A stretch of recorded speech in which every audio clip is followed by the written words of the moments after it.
Welcome, everyone. Jake Parker here. I'm Senior Director of Government Relations with the Security Industry Association. Thanks for joining us. So we have a very special guest with us today who we'll introduce in a moment, but the topic is discussing the future of the biometric evaluation programs at the National Institute of Standards and Technology. So Patrick Grother is the lead scientist at NIST. Is responsible for biometric standards and testing. He directs a number of the specific biometric evaluations that we'll talk about here in a moment. But the purpose of the evaluations are to give quantitative support to developers and users and policymakers that are faced with technology selection, performance assessment, and products procurement specification for federal agency purposes, but also of great use in the commercial sector as well. And so we look forward to Patrick presenting some of what he's working on here in the latest, but also want to let you know that if you have any questions during the presentation, please put those into the chat. And we will probably get to those whenever he finishes, but may want to address something along the way. So please remember to put your questions in the chat. So Patrick, I'll let you go ahead and say a few words here to introduce yourself, and we can get started. Yeah, yes, thank you very much, Jake, and thank you for the invitation to talk today. I will share my slides. Okay, put it in full screen mode, and just ask for confirmation that you can see that.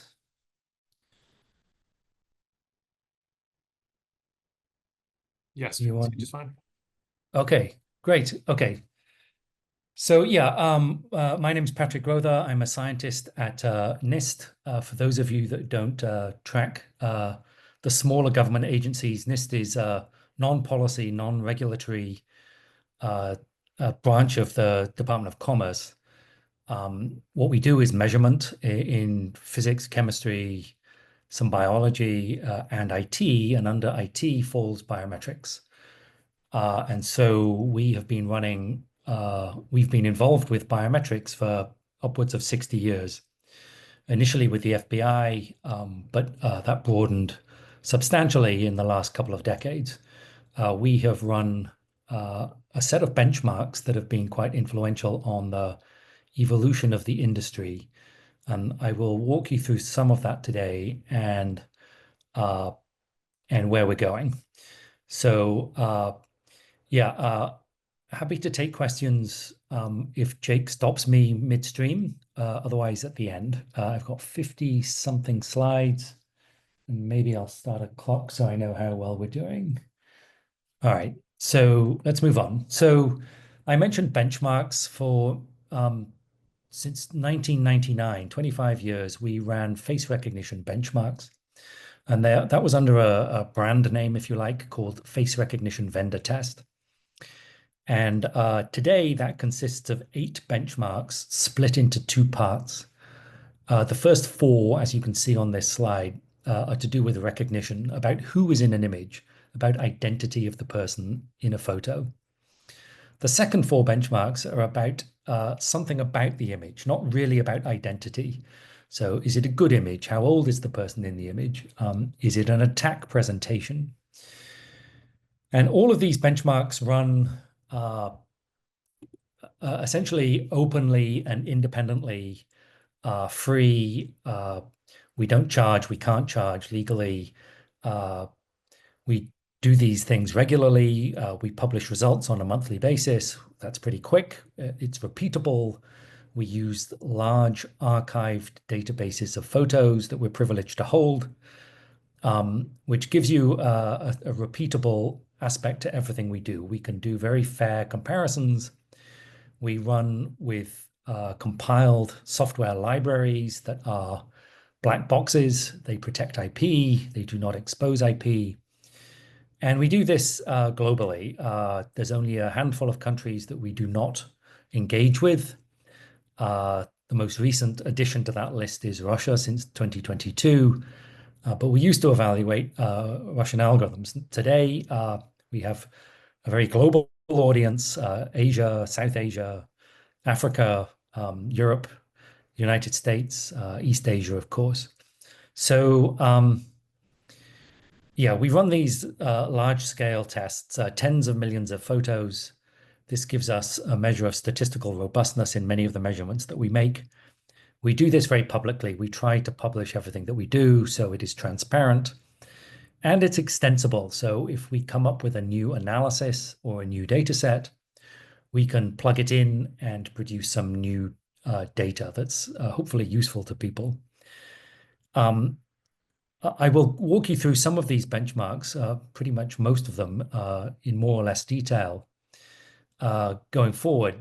But sort of generally what they do is inform a worldwide community, and we don't normally know who that community is. They read our reports, they look at our web pages, but it gives them a sense of absolute performance. Is the technology good for purpose, fit for purpose? And also relative performance. So is it, say, better than fingerprints, or is one algorithm better than another algorithm? And so this is a sort of a competitive landscape. If you're a developer that wants to participate in this, you can do so. You implement an API, a software application programming interface, and you can do so for the cost of doing that. So it's sort of low barrier to entry. Developers come to us, they send us software, and between 1 and 6 or 7 or 8 weeks later, they will see results. And that is, of course, useful to a developer because they usually will not know how good their technology is. And so the developers are a primary audience for this, but also end users and prospective end users and systems integrators, and of course, policy people. So we've got a sort of a broad consumer base. Sometimes these benchmarks are cited in procurements. We don't normally get any visibility into that. People just do it. And sometimes we find out about it, but usually not. So yeah, so the benchmarks, one-to-one verification. This is comparison of two photos to say, is it the same person in the photo or not? The richer set of applications involve one-to-many search, where you've got a photo and you want to search it against the database and understand if you've seen that person before. We run face in video, which is a special kind of one-to-many test, where people are moving and there can be multiple people in a video at any one time. And so that's sort of a specialist application, a high computational intensity application. The final recognition benchmark is to do with twins. So with high resolution images and without any time limits, can a developer send us software that will correctly not give false matches on identical twins? And I don't think I've got any slides on that one, so it's perhaps worth mentioning here that face recognition, unlike other modalities such as iris or fingerprints, has this property that identical twins do look the same, and face recognition algorithms do give false positives. The implication for that, for example, is that two identical twins can use one passport. I think it would be illegal in most jurisdictions to do that, but technically it's possible. Now, all of these benchmarks address technology. We don't draw sharp lines in the sand saying an accuracy better than level X is good. We let a sort of broad array of consumers draw those lines. So whether twins are a problem in a particular application is really up to you. We just report the numbers, and the numbers show that the current generation of face recognition algorithms do not correctly disambiguate between twins. But let's move on. So the face analysis benchmarks here, morph detection, and I will walk you through that later. That's graphically putting two faces into one photo. And that turns out to be a problem in a number of settings. We also have a benchmark called quality and diagnostic. So pretty much all biometric applications depend on samples going into the algorithms that are, in some sense, good samples. They represent the underlying biometric sort of faithfully. If you move away from that and you have poor quality, then by the principle of garbage in, garbage out, you will get garbage out. And so we try to characterize that space, and I'll talk about that later. Presentation attack detection, or PAD, is somebody wearing a Hollywood-style face mask and trying to be me? Or are they holding up a photo and trying to be me? And can you detect that in software? Age estimation is, I think, our newest benchmark. And that is about looking at a photo and saying, how old is somebody? So that's our set of face benchmarks. I will move on and talk about other work that's happening at NIST. And some of these I'll cover in more or less detail. At the bottom of this slide, we have iris recognition, the IREX program. Fingerprint recognition is also a long-standing activity at NIST, and I'll walk you through the 4, I think, benchmarks that we have on that. Tattoos is something that we did a decade ago and will restart probably 9 months from now. This is a sort of a sneak preview of what we intend there. And then the final box at the bottom of this slide is speaker recognition, and that's run by a different group at NIST who's worked in this space for several decades, again, from tracking the technology from its infancy. And those evaluations, I think, historically have been done in a sort of open book fashion, where sort of cooperative research and development is done with openly traded data. Voice is an interesting biometric because you can ask people to talk at length, and you can ask them to say specific things. And of course, there can be multiple people in a room talking at once. And so the applications of voice recognition are quite varied. And I won't cover that today. Jake asked me to pull together some material on that, but at short notice, I couldn't quite do it. So that's a conversation for another day.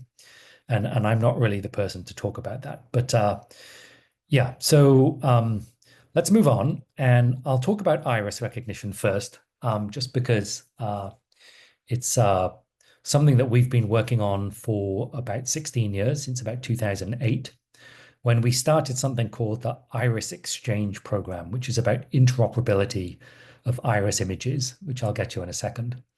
A question that I'm asked a lot, surprisingly often, is whether face recognition is AI and whether iris recognition is AI. And of course, this is a new question in the last few years. And I think the answer is that AI is just a tool. Vision-based algorithms that consume two-dimensional images have turned out to be quite potent at giving accuracy gains. But is it AI in the sense that ChatGPT is AI and you can have a conversation with it and it exhibits some kind of intelligence? Well, not really. It's just a tool. But this sort of designation is important because the regulators, particularly in Europe, have been looking at biometrics, particularly in public spaces, mostly face recognition, but in principle, other biometrics too, voice and iris, and have been seeking to regulate that. And that is underway. And it's supported by standards and sort of testing. But I pointed out to the European regulators that the original iris recognition algorithms were not AI and not even machine learning, that they used handcrafted algorithms written down by John Dogman, a professor at Cambridge University, recently deceased. And those algorithms were really quite powerful and remain quite powerful and were commercialized. And so I asked the European regulators, would you seek to regulate an algorithm that's demonstrably not AI? And they said yes, which is, it is what it is. And the Europeans, I guess, have got the privilege of being able to do that. But it's an interesting distinction between AI and sort of biometrics. Bullet number 4 here, I should mention, is ICAO. And this is the International Civil Aviation Organization, who now 22 years ago, wrote down a data structure for an electronic passport to put face and finger and iris and some other modalities onto your passport. Face was the globally interoperable biometric. Some countries put fingerprints there also. And iris was given a container likewise, but it hasn't been used in large part. And for the next generation of e-passports, starting in 2030, now being tested in sort of pilots, iris has fallen by the wayside and is not being used. And that is in some part due to the advent of face recognition giving improved accuracy. And of course, the ubiquity of face recognition cameras. I should point out that we have another stream of work at NIST called the Iris Experts Group that convenes groups of suppliers, government users, industrial users, and developers in talking about two things. One is human adjudication of potential iris matches coming out of one-to-many searches, and in talking about standardized camera properties and evaluation of iris cameras. So I just mentioned that in passing. I mentioned John Dogman died this year. He invented many of the core algorithms that are used in iris recognition. So our work started 2008, 2009, and this slide is an overview of the IREX timeline. We looked at compressed formats. We did iris quality metrics. We did several years of running one-to-many tests. We did a study of iris permanence. That's the aging issue. We put together some guidance materials on how not to collect irises and what constitutes a good photo. We did more performance tests and cross-spectral tests back in 2018. And we published that in a series of publications. And then the two green boxes in the center of this slide. So since 2019, we've run something called IREX 10, which is an ongoing one-to-many performance test. And that, of course, has documented gains in the technology. And that will be supplemented going forward by IREX 11, which will do a one-to-one equivalent. And so we will continue both IREX 10 and IREX 11. The one-to-many focus historically has been that iris recognition has been capable of running at very low false match rates. So you can run in very large populations, and you could do twins. And historically, iris recognition was fast. It was a logical XOR, which allowed you to whip through very large databases at very high speed and produce Hamming distances. Going forward, we will do a few things. We will extend our data sets. We will double the population sizes that we run at. We would add various tracks with variously difficult images. Some images taken outdoors, for example, some images where the eye is partially closed or there's some kind of occlusion, various image quality problems, compressed images. They do occur, and so we would chart the boundaries of iris recognition performance for those things.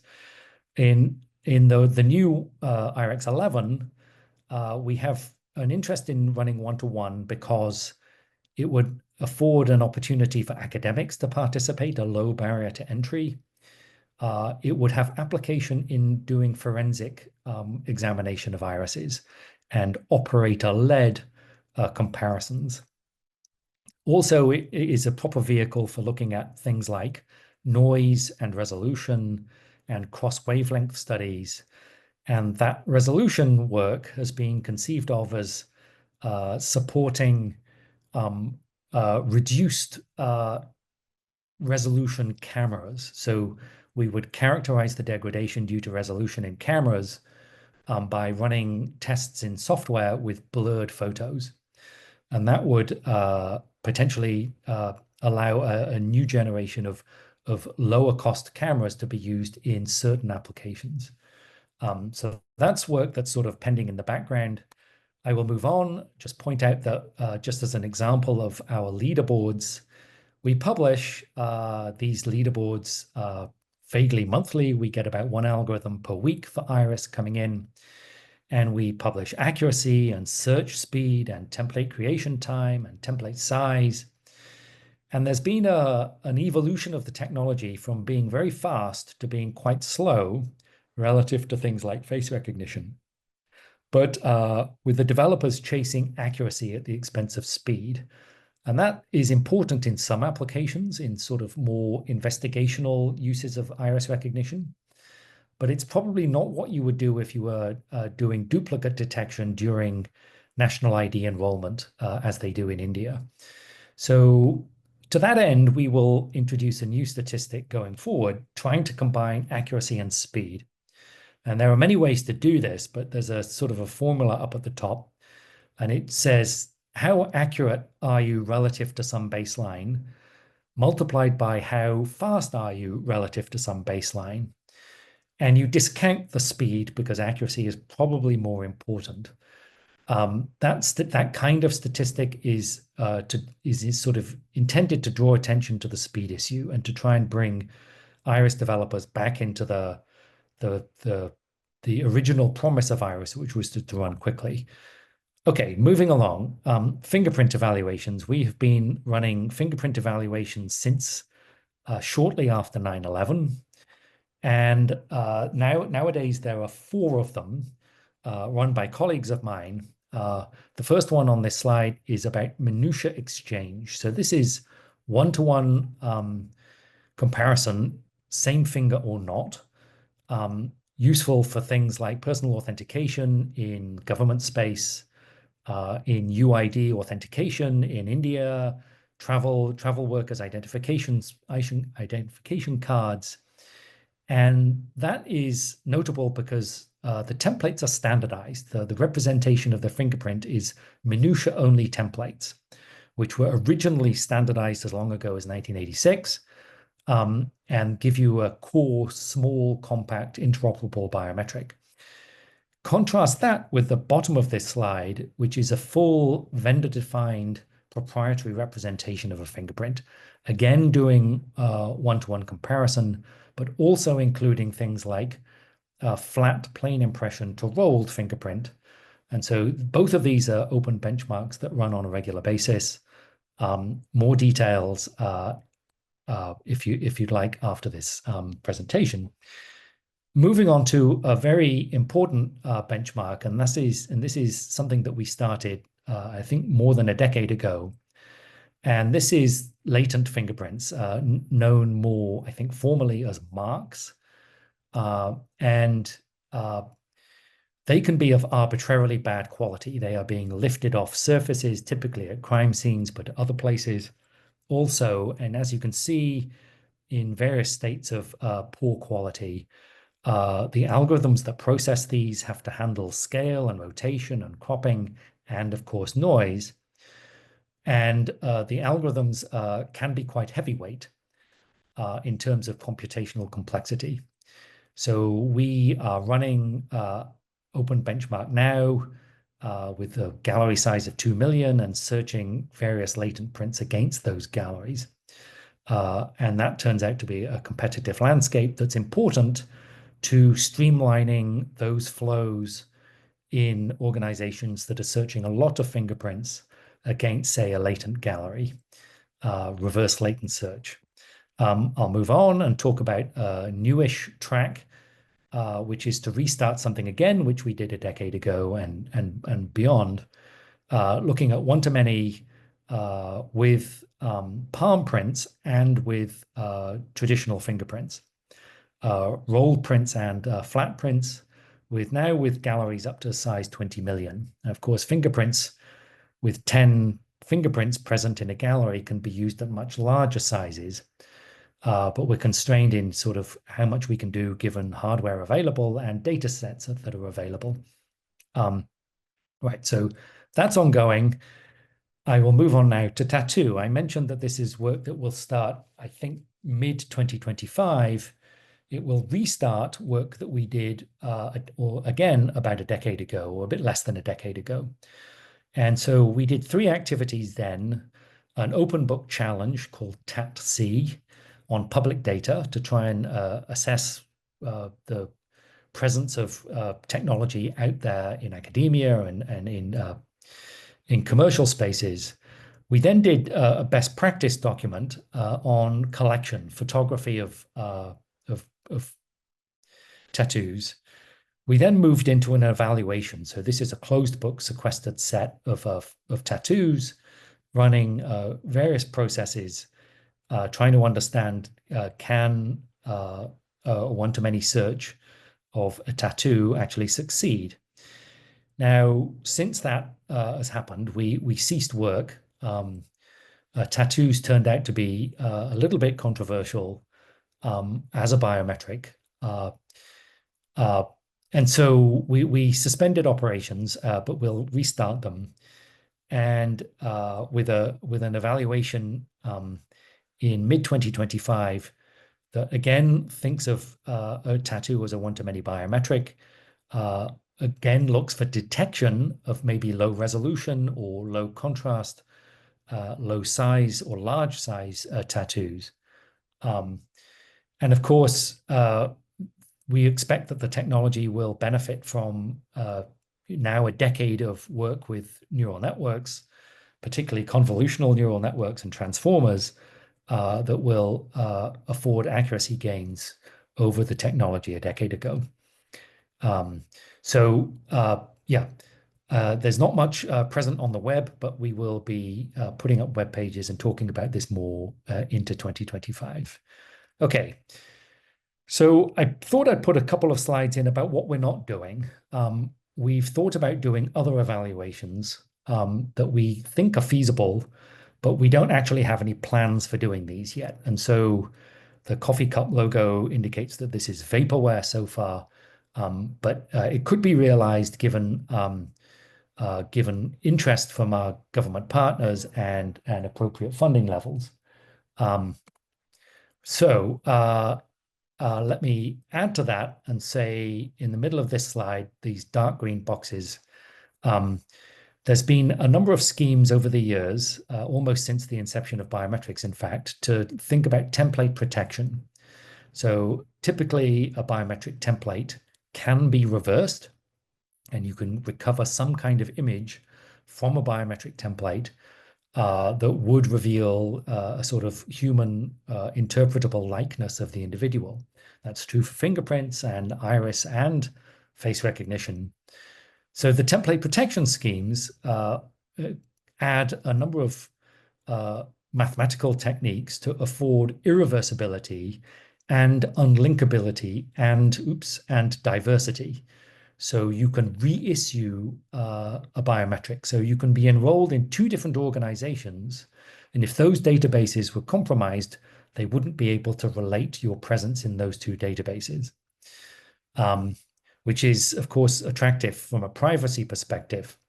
We've conceived also of running a privacy-preserving benchmark to de-identify samples. So can you do selective damage to, say, a face image so that it is not identifiable in a large-scale one-to-many, but would be, say, human identifiable? And so that's a topic that we've thought about running, but we haven't run, and we don't have plans to run. New data sets, we would very much like to run new data sets, particularly selfies because of their ubiquity, and driving license scans because of their role in sort of foundational identity documents and their use in onboarding people into identity schemes. We don't have good access to data sets like that, not in any large scale, but we are looking for those, and we would jump on them if they became available to us. At the bottom of this slide, we do age estimation, which I'll talk about in a little bit, but other categorization steps. Can you look at a photo and guess the sex of the person, or can you guess their ethnicity? Those things can be quite controversial. We don't have any plans to do those. And yet, the European regulators are busy writing regulations around people who do those. So some visibility into appropriate metrics and state-of-the-art performance in doing that would be of interest, at least to those regulators. And so, yeah. So that's a slide on what we're not doing. The right side of this slide is just a sort of a number of things that we don't do. We don't do algorithm training or algorithm development. We don't debug. We don't do private testing. We don't reverse engineer. We don't run operational tests, although some of the tests that we do are close to operationally representative. We don't run humans through cameras and capture that interaction. That's called scenario testing, a different discipline that our colleagues in DHS do. Um, uh, and yeah, I'll move on. Presentation attack detection. This is a benchmark we ran in 2023. Can you identify when somebody is making a subversive presentation to a camera using just software? So we have databases, a number of different attack instruments like face masks and like cosmetic disguises and like holding up photos to a camera. And the question is, can software detect that somebody is trying to impersonate me?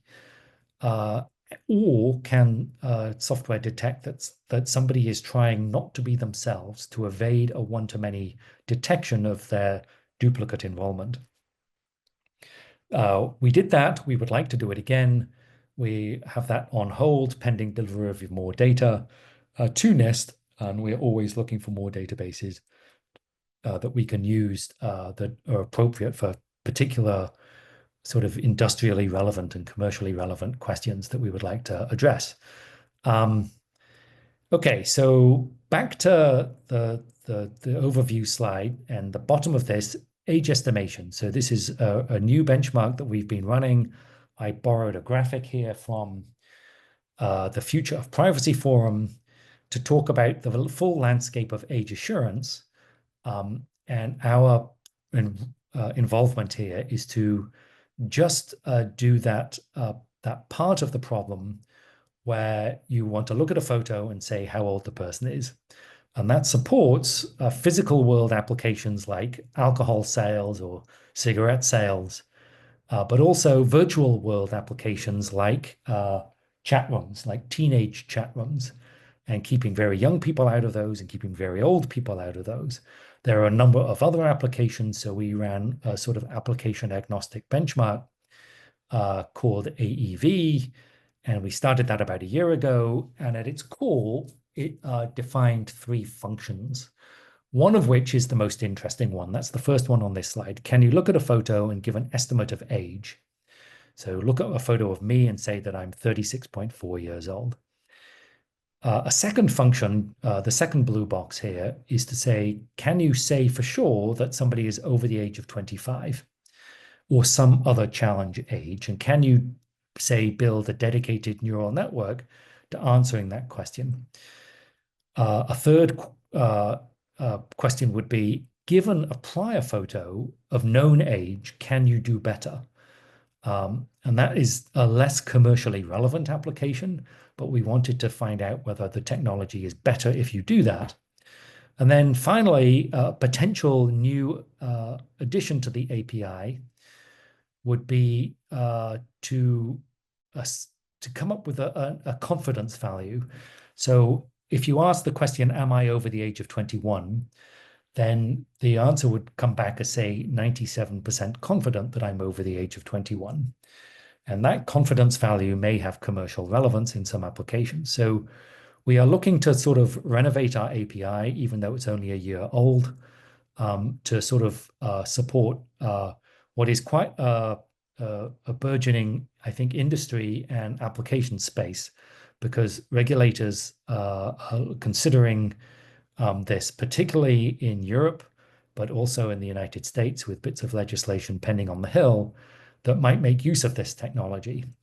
At its core, the single function image goes in, age estimate comes out, has sort of attractive privacy properties that you can delete the image as soon as you're done. You don't have to be in the business of retaining images. And so that is an attractive point for some applications. Okay.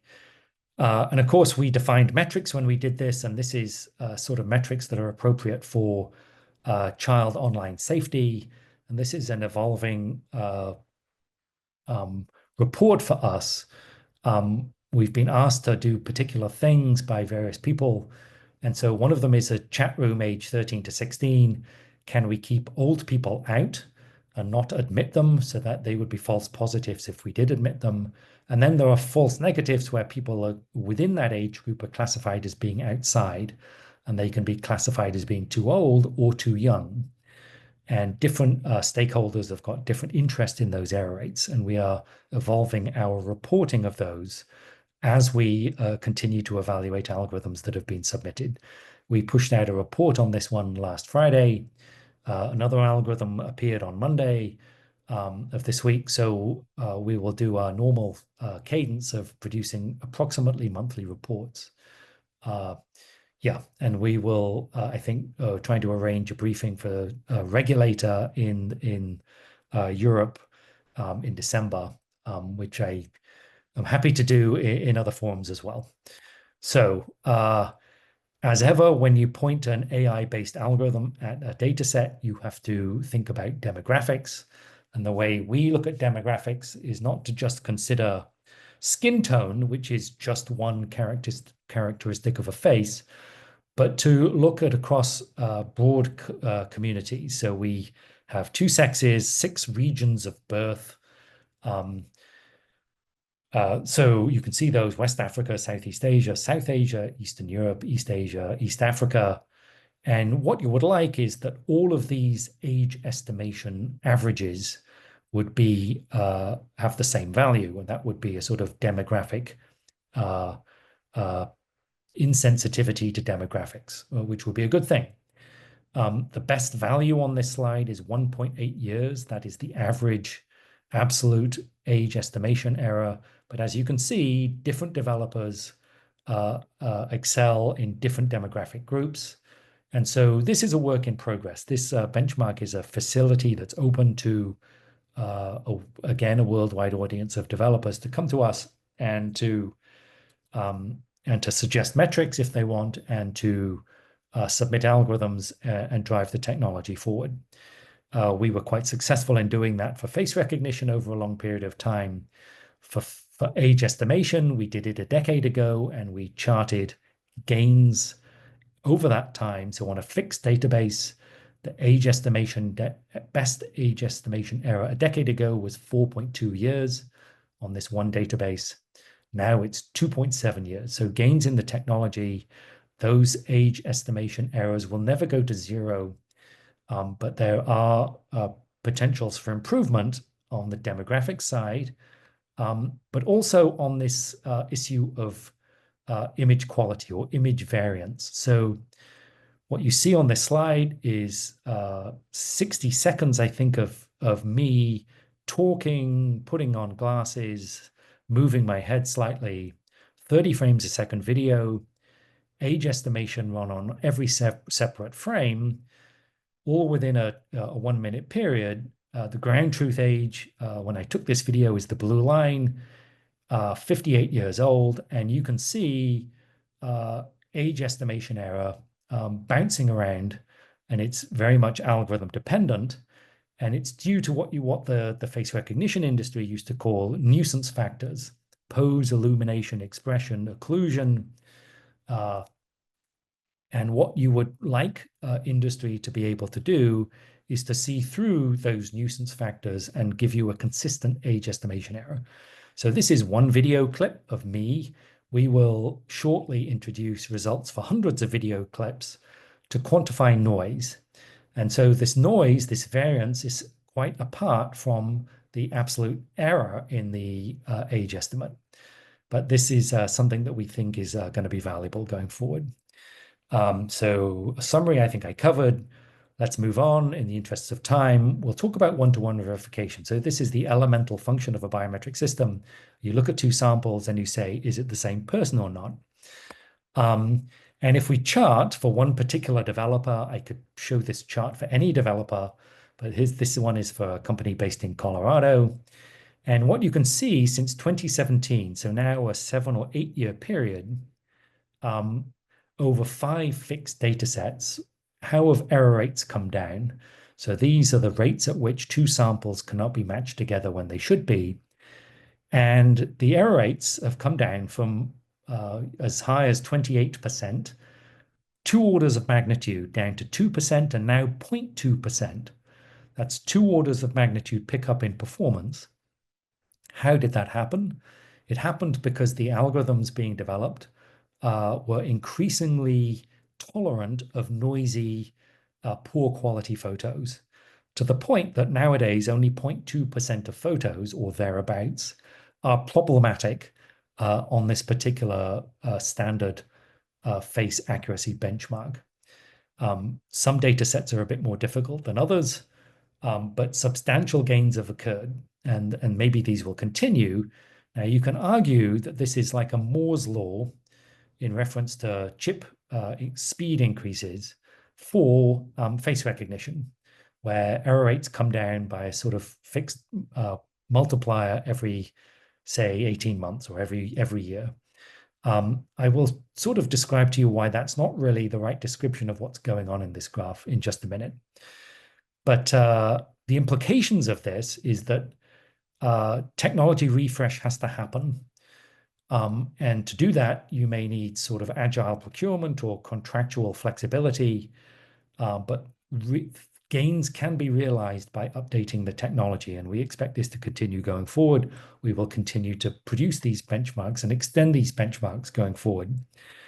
To put a picture into a 1,000 words into a picture, or whatever the metaphor is, this is John Lennon, the famous Beatle, back in the 1960s, pre and post getting married to Yoko Ono.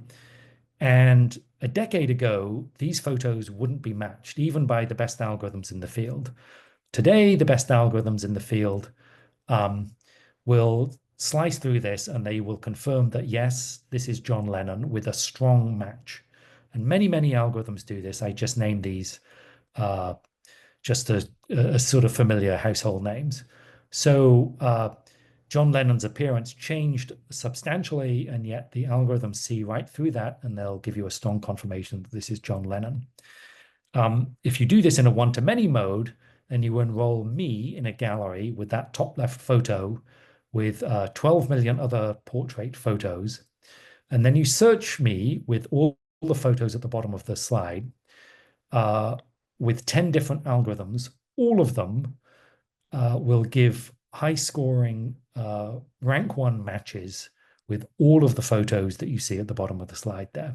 And they've got various quality problems that I've sort of outlined in text at the bottom, which historically would have been presented problems for face recognition, but do not present problems anymore.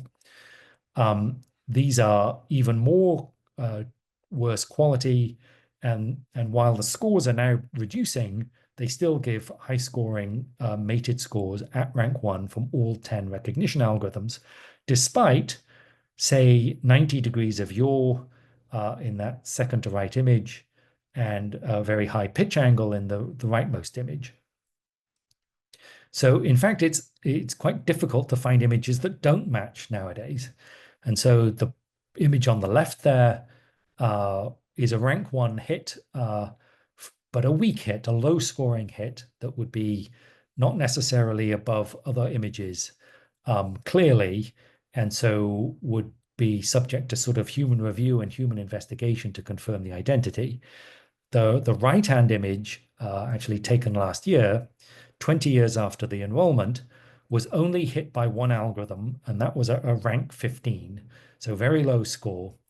But that might be a worthwhile activity to run that search and look at that photo, even though information content is evidently quite low, if it was a high-profile sort of investigational case, a high-value search. But yeah, so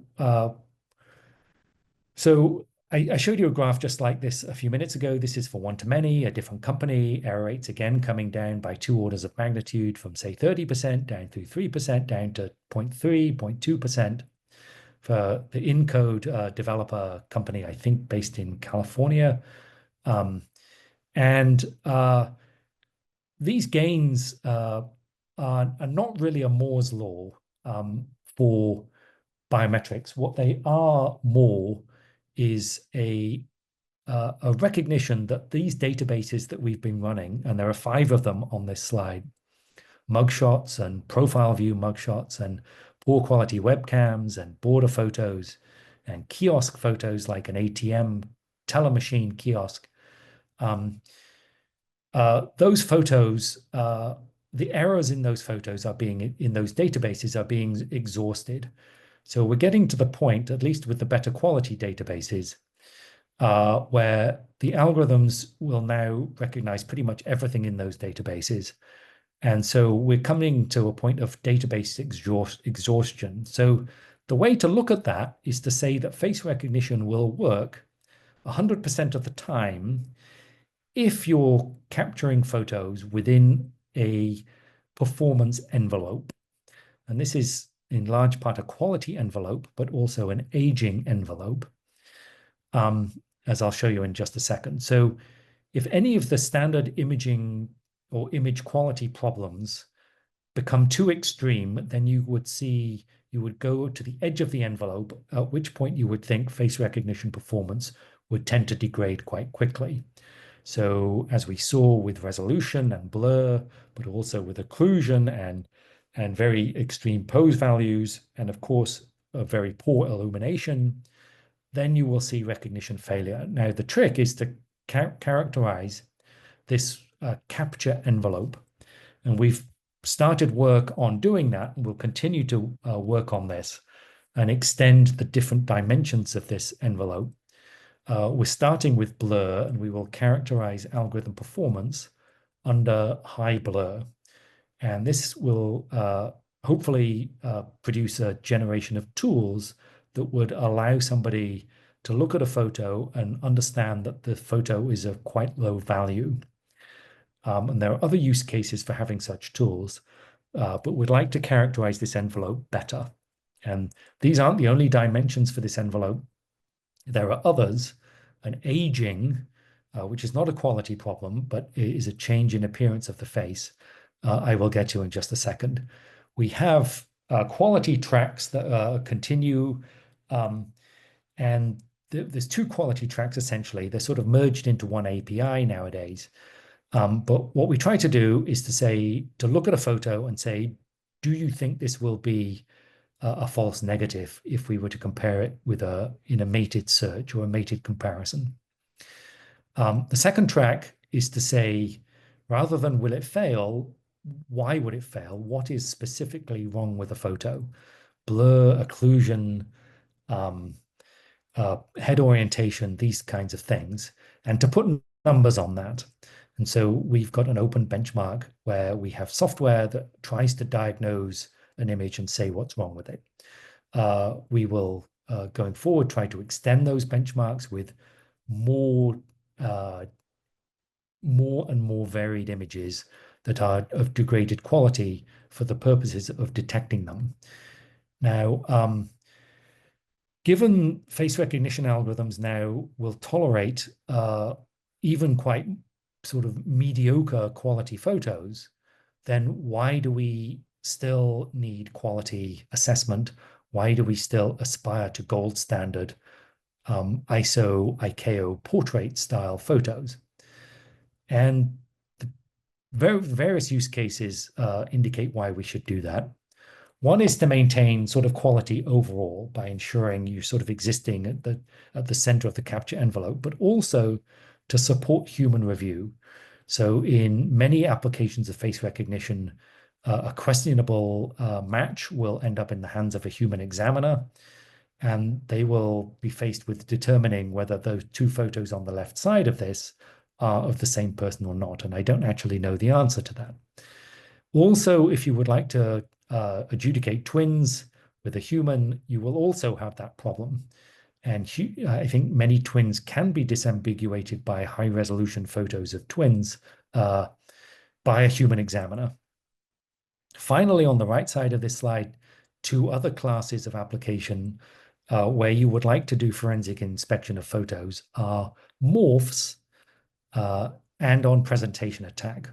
where you would like to see artifacts and sort of exquisite detail in order to support human comparison and evaluation. I mentioned I put a link to a Norwegian website here. They are offering free training, e-training, I think worldwide, for morph adjudication, face comparison, presentation attack detection, for people who are faced with that. And of course, training has been demonstrated to improve human performance. So I just mentioned that because I think it's important generally. Yeah. So I'll mention aging now. We're all familiar with, unfortunately, with a change of face appearance over time. And as face changes, then of course we become less similar to ourselves. And of course, face recognition scores decline. And if they decline quickly enough, then you will have false negatives in searches.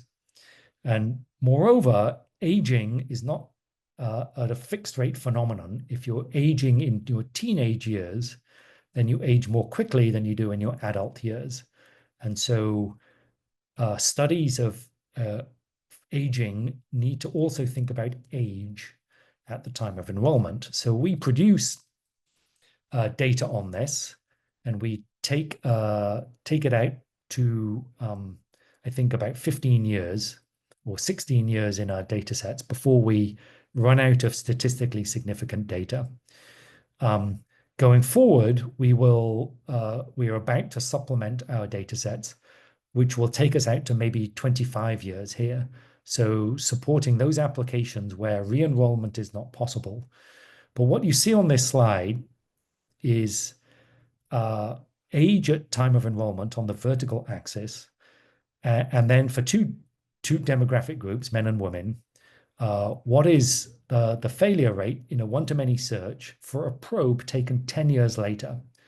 So if you're put in a database at age 12 and you're searched at age 22, then that is quite a challenge, particularly in men, less so in women, but you can have quite readily from this algorithm, and this is one from Clearview AI, submitted to us this year, you will expect somewhere between 1 in 6 and 1 in 5 searches to fail with that kind of time lapse in that kind of age group.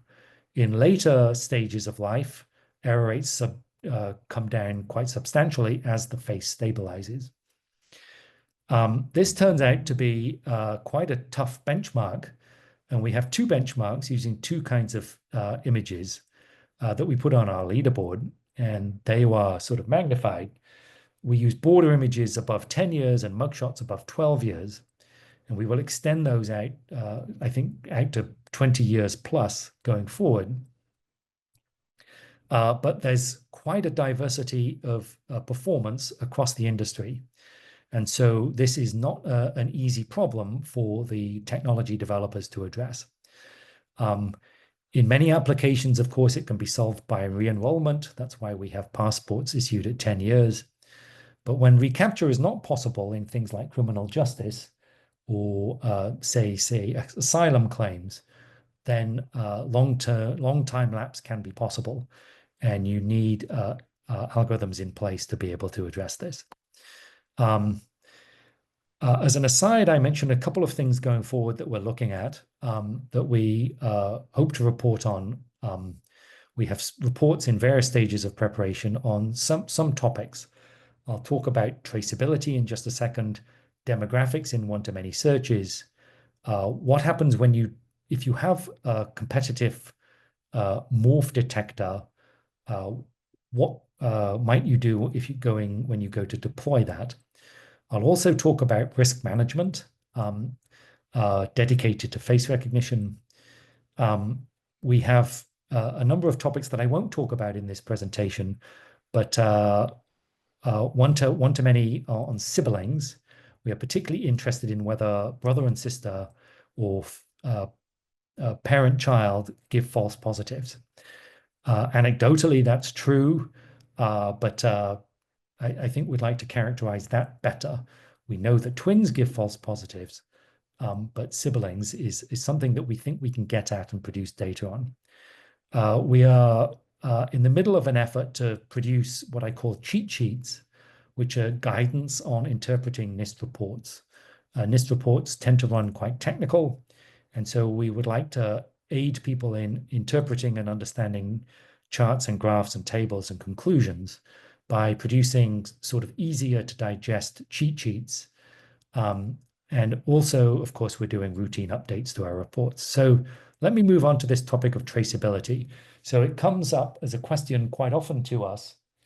If an algorithm has been submitted to us and tested, and then maybe it's been fielded, then say the system owner or maybe some other party might be interested to know, well, what were the NIST results for that algorithm? And thus far, we haven't done anything to close the gap between the prototypes that we evaluate and the algorithms that end up being embedded in systems. And of course, software gets recompiled, it may get reconfigured. And so there's no hard and fast way to sort of guarantee to close that link exactly. So this issue, what we call traceability, is not necessarily a slam dunk.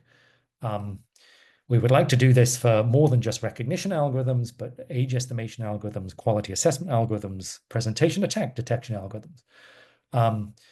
And the approaches to doing this, and we will write a sort of a guidance document on this. Probably it will go out for public review, which is a default mode of action. And that's to say that the default guidance would be, well, you could require supply attestation. So a developer could say that algorithm 123 in the NIST benchmark is the one that we shipped and gave you. And there could, of course, be contractual penalties or legal penalties even sort of placed on suppliers or integrators who do that, who make such claims. You could also conceive of doing cryptographic hashes on, say, neural network models, full-on digital signatures, as is done for things like GitHub software repositories, for open source. But yeah, hashing has probably got some role. And then you can think about input-output reproducibility. Can you produce at a vendor site in some kind of operational setting, can you produce the same outputs that NIST did? And of course, we then have to think about, well, what inputs would you drive such a reproducibility test with? And can it be gamed? Failing all of that, are the statistics about the same? So do the algorithms run at about the same speed? And do they give statistically the same kind of outputs, say recognition score outputs? So we'll produce this document, and it's been requested by a number of entities. And so this is something that we haven't wanted to do historically for various reasons, but it looks like we will do going forward. The issue of demographics I mentioned is an important topic, and we, of course, published a report in 2019 which produced a lot of data and put that data into the hands of particularly developers, but also end users. And over time, I think people have come to the realization that, and this is a point that we made in that report, that when you're talking about demographic bias or demographic differentials, is to be quite specific about what you're talking about. Are you talking about false negatives, which are in considerable part driven by photography, or are you talking about false positives? And I'll get to that in just a second. But I draw a sort of an anecdote to your attention here. And this is a slide that I first made about 3 years ago after press reports noted that Uber drivers in the United Kingdom had filed suit against their employer for being dismissed after they were unable to authenticate one-to-one authentication using a camera mounted in the car that I think was intended to stop people driving for 18 hours a day, dangerous sort of durations of driving per day. So Uber fielded this system, and it was talking to some kind of back-end matching algorithm, I think, provided by Microsoft. Um, and there were various depositions in court hearings. And when I went back, when I updated the slide recently, this was adjudicated in a court in the UK quite recently this year. And the plaintiffs were successful against Uber in saying that this inability to take a selfie was some kind of systematic effect of inadequate photography, inadequate illumination being placed on the particular set of drivers that filed suit. And so this is one anecdote. We have documented in our benchmarks that using images even of sort of mediocre quality like these are from an open deceased subjects database that we publish. The false negative error rates, the failure to associate two photos from one individual, are very low and have very low demographic bias properties. So we see sort of equitable outcomes for many of the leading algorithms across demographic groups, even using mediocre photos. Now, of course, you can do an even worse job of photography and induce demographic photos by particularly underexposure of dark skin and maybe overexposure of fair skin. And that's been documented better than I'm showing you in this presentation today. But the bigger story in demographics remains this issue of false positives in one-to-many searches. And false positives occur when you have two photos of two different individuals and they are erroneously associated together. And I think late last year, the FTC sanctioned Rite Aid, a pharmacy in the United States, for having many false positives that were coming from particular demographic groups. And they forbid Rite Aid from running such systems for a 5-year period. Now, we sort of wanted to understand how that happened. And it's evident in data that we've been producing for all algorithms for upwards of 5 years now, since 2019, that false positive rates vary with demographics. But in one-to-many context, we noted in 2019, and we note again today, that some algorithms are addressing those demographic differentials.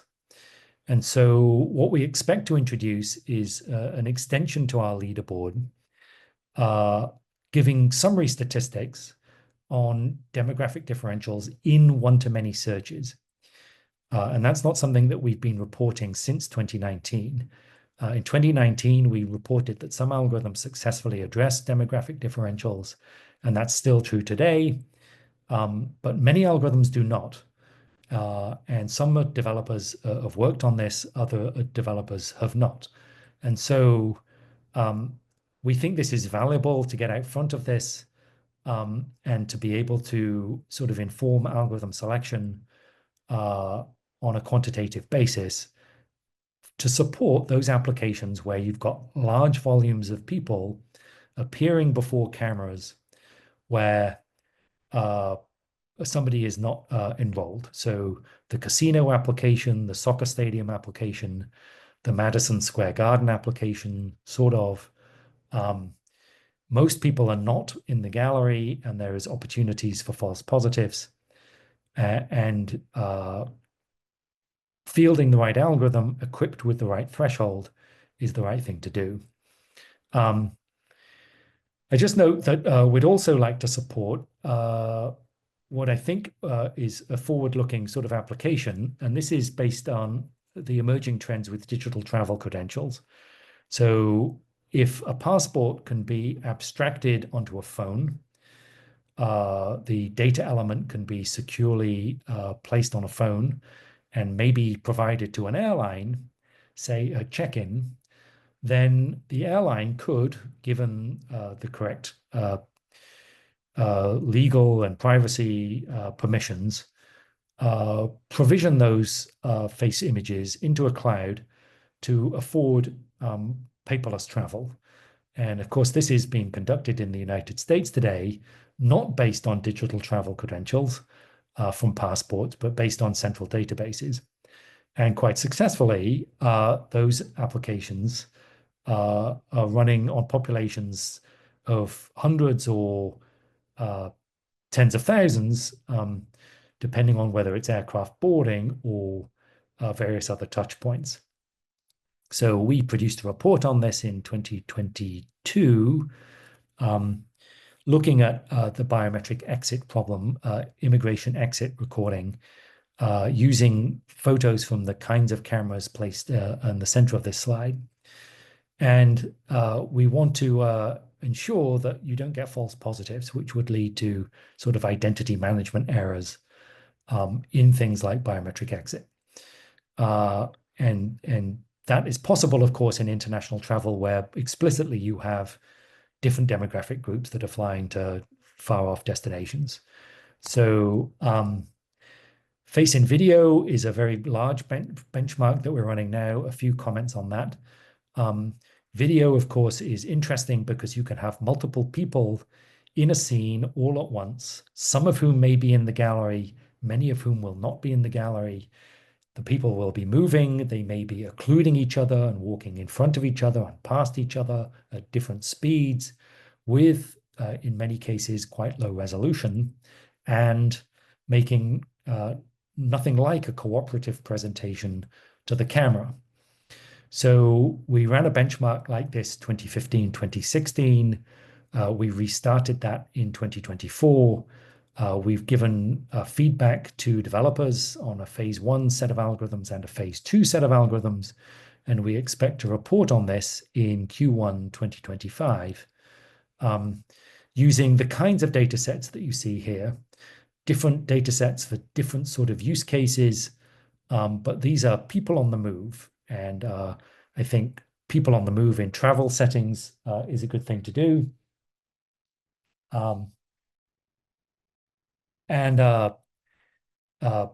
Yeah, so we tried to characterize the space here, and I think we're quite likely to continue doing this in an ongoing setting in our benchmarks. We have rolled in additionally some really quite difficult images of people taken outdoors at distance and at various elevations. So this is stressing the technology quite considerably. And of course, you can take the range out to upwards almost to a kilometer. And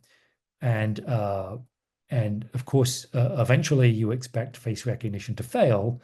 One, because of sort of optical resolution, but two, also because the atmosphere on warm days particularly is turbulent. And so this gives you a disturbance of light propagating from the target to the camera.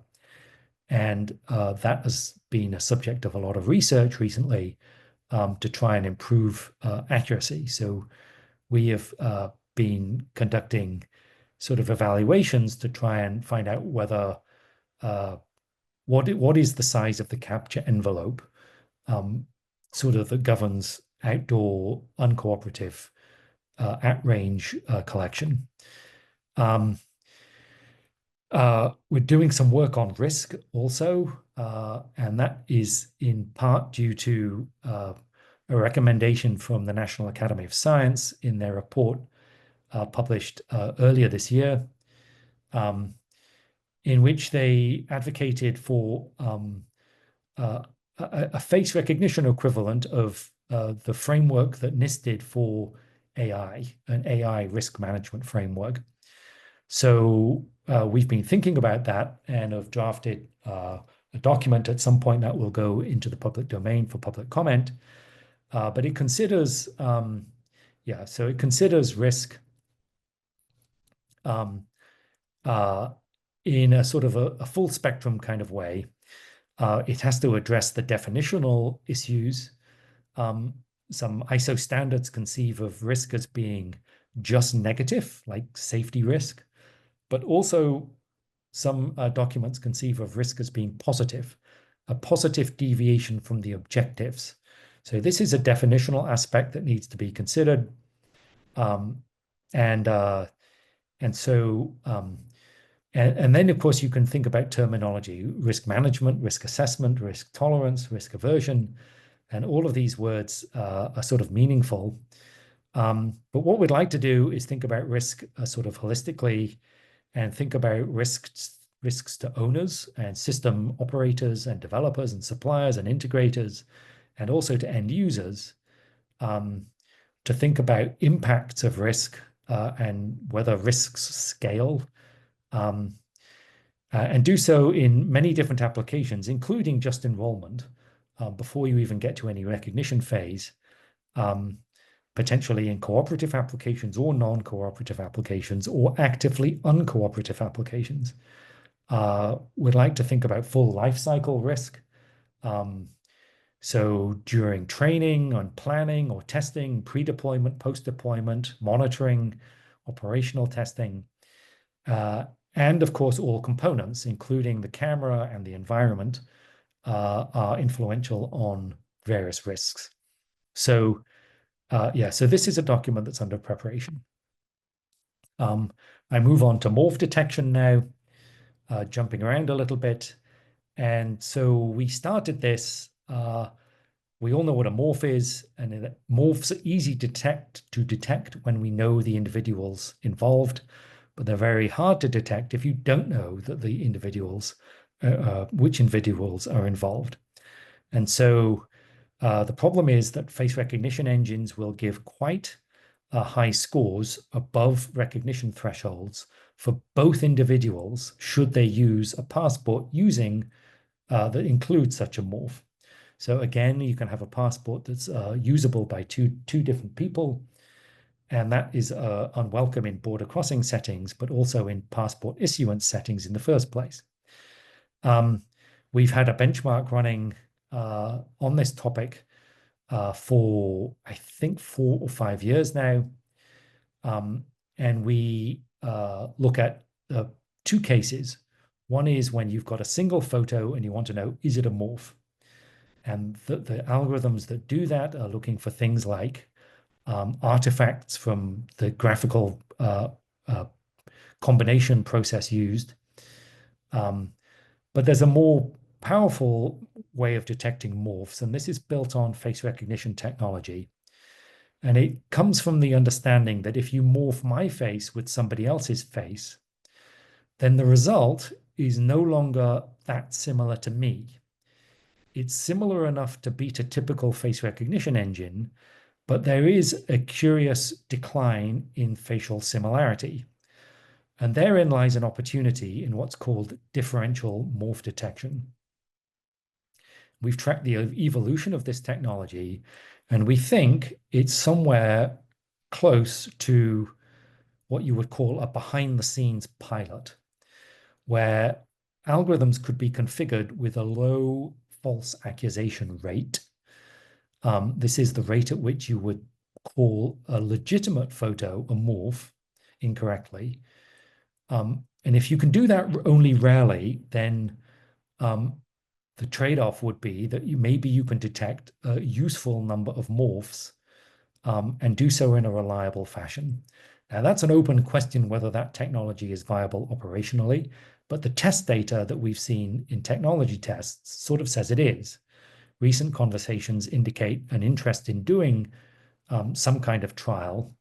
Various governmental entities are interested in doing that.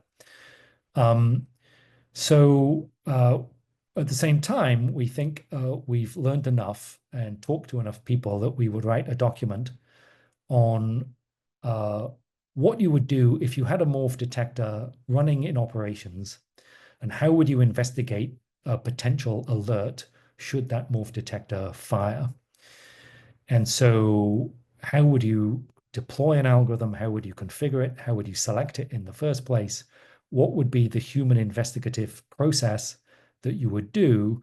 And how might you train developers to do those processes? So that's another document that we're writing. And I won't go through this slide. I see I have about 20 minutes before this session ends. I think I've got 2 or 3 more slides, and then that's it. Then I'm happy to do questions. Just a heads up that we will run a conference, as we have done almost every 2 years since about 2010, or maybe even earlier, under various names. This latest one in, sorry, this should be 2025, April 1 to 3 next year, the International Face and Fingerprint Performance Conference. And it will be maybe a day's worth of of fingerprint recognition content and more face recognition content. It'll be done virtually. We are not yet in a position to have physical meetings at NIST, unfortunately, although most of the facilities are ready. The cafeteria is not.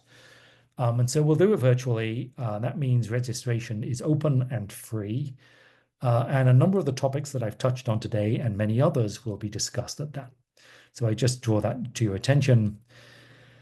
And sort of a closing thought here is that a lot of the work that we're doing and will do is sort of related to improving some aspects of what you would call trustworthiness. And different groups have thought about this word recently and added real formal definitions to that. And I include one definition that I don't even know if it's the right definition. I can tell you that it's a controversial definition. And that's trustworthiness is the ability to meet stakeholders' expectation in a verifiable way. So that's pretty abstract.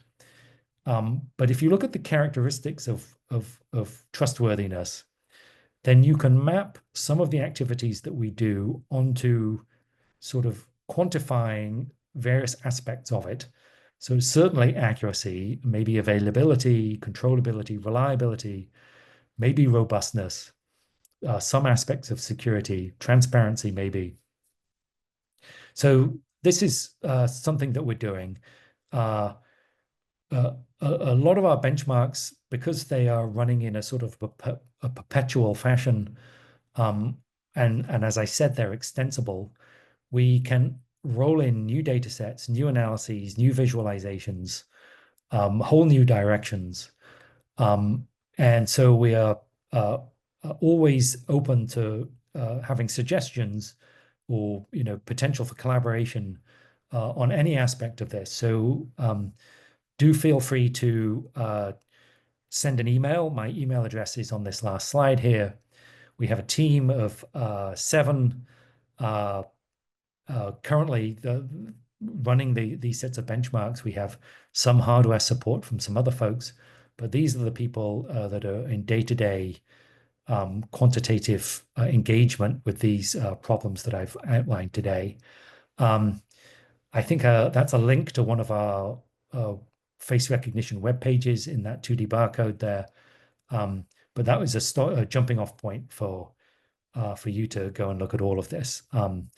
I think I promised Jake that these slides would be available after the fact. I should have said that at the beginning of this presentation, but thank you very much. Thanks, Patrick. We're really grateful to have you on today, and obviously we covered an incredible amount of ground there. And I guess there's a couple of questions I wanted to try to get to from the chat. But first, an initial one regarding the face and video evaluation that's been restarted and we'll be reporting on next year. Is that going to be? I guess a couple of things. Is there going to be like a third or a continuing ongoing stage to that? And also, do you feel like you've got a lot of enough participation in that from the industry that exists, or are you looking to expand participation? Yeah, if we put it into ongoing mode, and the formal decision on that hasn't actually been made yet, but I would advocate for it, that we continue to do that. It would be open, as all our benchmarks are, to anybody who chose to participate. We've seen participation from, I think, at least a dozen developers, and that includes the many of the leading names that provide such technology in installations worldwide. So it'll be an interesting report. I think it will support sort of high volume applications of many people walking in front of cameras and being able to get a handle on false negative rates, how accuracy gains over the last decade, and false positive rates, where thresholds should be set to control false positives. Definitely looking forward to the results of that. I know there's been an enormous shift in the quality of video technology and the amount of time frame between the previous evaluations. So that should be really interesting. So questions from the participants. One was about do you have any recommendations for reliable testing of selfie images, and as it relates to presentation attacks? An interesting question along with that, would poor image selfie image quality actually make presentation attacks harder on capturing that? I think from a recognition perspective, selfies are not that problematic for recognition. For attack detection, we don't have good data on it. We're looking for data. I understand the marketplace relevance of selfies because of the ubiquity of cell phones and doing self-enrollment at home, essentially. The work at FIDO, colleagues have been drafting specifications around that and sort of economical tests for that. That is interesting work. FIDO is where you authenticate to your phone, and the phone cryptographically authenticates to a receiving system in a cloud with passkeys and good crypto infrastructure for that. They are big consumers of selfie-based testing, so we need to go and look at results for that. DHS Science and Technology Directorate has been working on presentation attack detection with hardware-assisted algorithms, which can exploit telephone-based hardware to improve attack detection over just software alone. And I think they're briefing those results this week in various forums. Okay, another question here then. So your current under FRTE, the 1 to N reports evaluate false non-match rate against a set false positive identification rate, which is beneficial for forensics. But do you have plans to conduct evaluations focusing on false positive identification rate at a constant false non-match identification rate, which would be more relevant to payment use cases? Well, I think that data is probably buried in our reports. So there's an omnipresent trade-off, right, between false positives and false negatives. You slide the threshold up, you reduce false positives. Slide the threshold down, you reduce false negatives. Yeah, I guess I'd be open to discuss that in a bit more detail. I'm not sure I understood the question exactly, so maybe email me, patrick.grother@nist.gov. I'm sorry to the asker there if I didn't get that quite right. Another interesting question, would the pervasiveness of the use of Botox, is there any effect that we're seeing of that in face recognition performance? I'm not sure if any of that's represented in the data sets you have, but that was an interesting question. Yeah, we don't have good data on that. That's the short answer. The more interesting answer is that I guess it is quite common. I guess it would not be that difficult to have an academic study of that. The CITA group that does studies, or some other group may look at that. You'd need to get IRB approval, and you'd need to recruit subjects. We don't have good data currently on that. I think the changes that Botox gives are quite sort of localized. And so on that basis, I would say that it won't be a big problem. Face surgery, on the other hand, I think probably would give a sort of an open-ended possibility for decline in performance.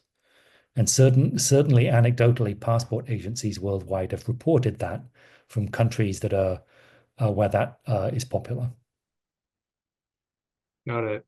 So another question on the So Palm technology, either print or vein, is that being evaluated by NIST currently? Yeah, we've had contact with the developers of that going back to 2007, 2008. It was in Japan originally. Um, we don't have good data on that. Most of our benchmarks are based on data that's collected and shared with us by US government agencies under their legal authorities. And I don't think any of them are collecting vein data. And so that's why we don't have it. I think in principle, we could talk to private sector organizations that do have such data and maybe sign a data sharing agreement with them. But that would be breaking new ground. Certainly of interest from a attack detection perspective and accuracy perspective. Got it. Thank you. And then I know we're jumping around a bit, but regarding the FRTE demographic related measurements, we're relying on foreign visa applications with ground truth based on self-declared identities. How much work has NIST done to ensure that those sets have been scrubbed for visa fraud and establish 100% ground truth close to it? Right. So your question mentioned self-declared identities, and I don't think this is self-declared identities. The data sets that we've been using for demographics have been collected in the United States, either on arrival or at application service centers for immigration adjustment status interviews, in person with dedicated equipment where fingerprints are taken and the camera equipment is trusted. So presentation attacks are going to be quite unlikely, and I think identity fraud would be quite low. And yeah, so I think there's been a bit of miscommunication on that from various quarters over the last 5 years. And I'd be happy to engage anybody via email if they'd like to follow up. Thank you. And then let's see. So the presentation attack testing, the PAD testing, is there any discussions of making that an ongoing evaluation? Yeah, again, we'd like to. I think my slide said that we're looking for more data. We've got a finite set of data that we used in 2023. We published a report. We had 80 different algorithms or maybe 80 different developers. I can't remember. It was a big number. It was a heavily subscribed test. We disclosed some of the attacks that we used, but we didn't disclose all of them. It was quite an interesting benchmark in that no developer could handle all the attacks. And so yeah, we would like to do it again. Maybe we'll do it again. Again, I'm sorry, it's TBD. Well, thank you so much, Patrick. I think we're at time here and got to a lot of the participant questions as well. So thank you so much. I'm sure you're open to folks emailing you with further questions if they have them. So again, thanks for your time and all the work you put into this presentation. We'll definitely make those slides available as well. So hope you have a Okay. good rest of your day and Thank you, Jake. have a great week. Thank you.